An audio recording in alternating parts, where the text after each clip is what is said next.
il est là. Il est en studio avec nous. Il s'appelle Eric Blaine de Swiss Life Gestion Privée. Vous avez l'habitude de l'entendre sur l'antenne. Bonjour Eric. Bonjour à tous. Alors vous êtes arrivé avec un verdict, avec une sentence. Cette sentence est-elle irrévocable? Elle est irrévocable, je l'assume. Et donc, elle est... Nvidia entre en mode multijoueur. Ah, ça y est. Ils sont dans une arène maintenant, ils sont plus seuls au monde. Ils sont plus tout seuls au monde, ouais. J'ai l'impression. On a eu AMD qui était venu en premier, à essayer de travailler sur la plate-bande. Et puis on a eu Alphabet très récemment avec Gemini 3 qui fait un peu de vague. Et puis là, on a un rival chinois qui flambe en bourse, après son introduction en bourse. Il s'appelle Moore Thread. Il est fabricant de puces d'intelligence artificielle. Il a bondi de 500%, si je ne me trompe pas, ce matin, lors de son introduction en bourse à Shanghai. Absolument. Et il avait levé auparavant 1,1 milliard, je crois, de dollars. Et on se retrouve à 3 milliards déjà pour des concurrents, évidemment, de Nvidia. Alors, je vous attendais là. Moore Thread, c'est vrai qu'on en a fait des gorges chaudes ce matin. Et c'est vrai que c'est phénoménal. On est aussi dans la politique technologique chinoise qui vise à se sevrer de la dépendance des composants américains et dire nous on est capable de tout faire tout seul. Moore Thread, ok, pas de souci, il fabrique des cartes graphiques qui ont l'air très performantes et les investisseurs y croient, plus 500%. Et quelques milliards de dollars comparés aux 4500 d'NVIDIA. Ils ont le temps de voir venir, NVIDIA, quand même. Ah oui. On va passer d'un fournisseur qui fournit l'intelligence artificielle de l'ordre de 95% à 85%. Mais en fait, le sujet, dans le temps, c'est la perte de part de marché. C'est quelque part, si le marché grandit plus aussi vite qu'on pouvait l'estimer, un équipementier qui perd du momentum de croissance bénéficiaire. Et c'est ce qui compte souvent en bourse, c'est la dérivée seconde, si je peux dire, donc le surplus de croissance. Et là, on risque en fait un petit peu moins de surplus de croissance. Ça, c'est une dérivée seconde négative, et c'est pour ça que la bourse, en fait, est en train de, quelque part, consolider sur Nvidia. Elle a déjà pas mal consolidé, il faut bien l'avouer, et promouvoir les autres. AMD fonctionne bien, Alphabet fonctionne bien, et notre acteur chinois, là, on va voir. C'est marrant parce qu'on parle beaucoup effectivement de ce nouveau venu qui est très prometteur. À côté, il y a Alibaba, Xiaomi.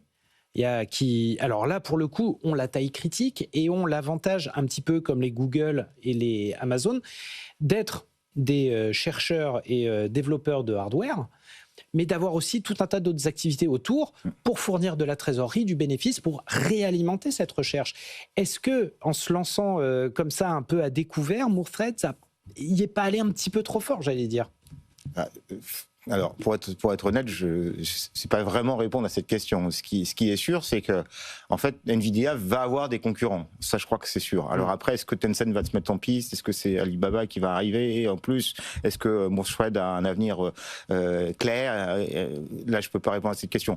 Mais ce qui est certain, c'est que Nvidia, lui, qui était vraiment dans une suprématie totale, l'est un peu moins. Et donc, si le marché croît aussi vite que le marché l'attendait, ce que les analystes attendaient du marché, c'est un peu moins bien pour Nvidia.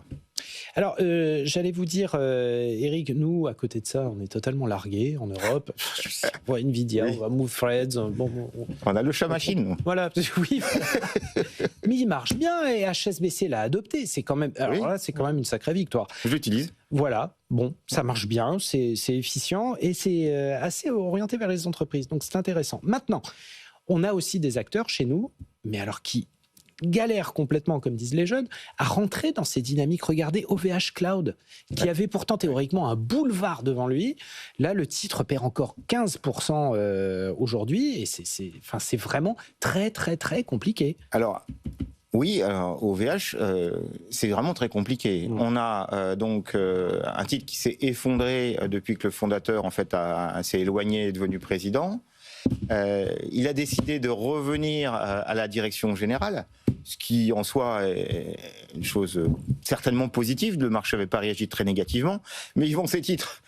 Mais oui, il y a plein d'erreurs de communication depuis qu'il est revenu, parce que même quand il est revenu, il a annoncé des objectifs qui étaient très décevants et le titre a chuté. Oui. Là, hier, effectivement, sa holding vend des titres avec une décote de avec une décote de 11% quand même. Ils sont mal conseillés en termes de finances, on vient en commande et on vend ces titres. Et le marché, il n'aime pas. Enfin, mais oui, mais ça, ils peuvent l'anticiper. Pourquoi continuer dans cette direction? Ça paraît dingue, en fait. C'est un peu se tirer une balle dans le pied. Oui. Il faut bien reconnaître que s'ils sont dans le cloud, il faudrait qu'ils atterrissent, c'est ça. C'est bel et bien dit. Atos aussi. Atos à suivre de près. Alors, on restait quand même sur quelques mois beaucoup plus encourageants. Oui. Concernant Atos, avec l'impression que vraiment on soufflait, qu'une grosse part du chantier de redressement a été faite. Où est-ce qu'on en est désormais? Au tout début. C'est-à-dire que Philippe Sall est arrivé, c'est une boîte importante en nombre de personnes, en nombre de contrats, en taille, en géographie. Donc le temps d'arriver, de prendre en main les choses, de décliner le plan de restructuration. Aujourd'hui, ils annoncent une rationalisation de leur coût immobilier, par exemple. Ça va prendre quand même l'année 2026. Donc, et en particulier, le marché n'a pas aimé, mais ça fait partie du jeu de la restructuration. C'est-à-dire que Philippe Sall a annoncé qu'en 2026, il n'y aurait pas de croissance de chiffre d'affaires, de revenus. Pourquoi? Parce qu'il veut se débarrasser des mauvais contrats, ceux qui ont des marges faibles, et prendre des contrats qui ont des marges plus élevées. Donc c'est plutôt bien quand on fait une restructuration. Et Philippe Sall, c'est un grand manager qui sait restructurer les choses. Donc c'est très positif. Mais c'est vrai qu'il n'y a pas de croissance entre-temps. Donc où est-ce qu'on en est? On en est au début, mais je pense que sur ces niveaux-là, on est des niveaux extrêmement intéressants pour celui qui a un petit peu de temps devant lui. Ah oui, c'est peut-être un peu doubler, intéressant. Ouais. Enfin, moi j'en ai un portefeuille et j'estime que je peux doubler. Ouais. Bon. Ben, merci beaucoup, Eric Blaine de Swiss Life, gestion privée.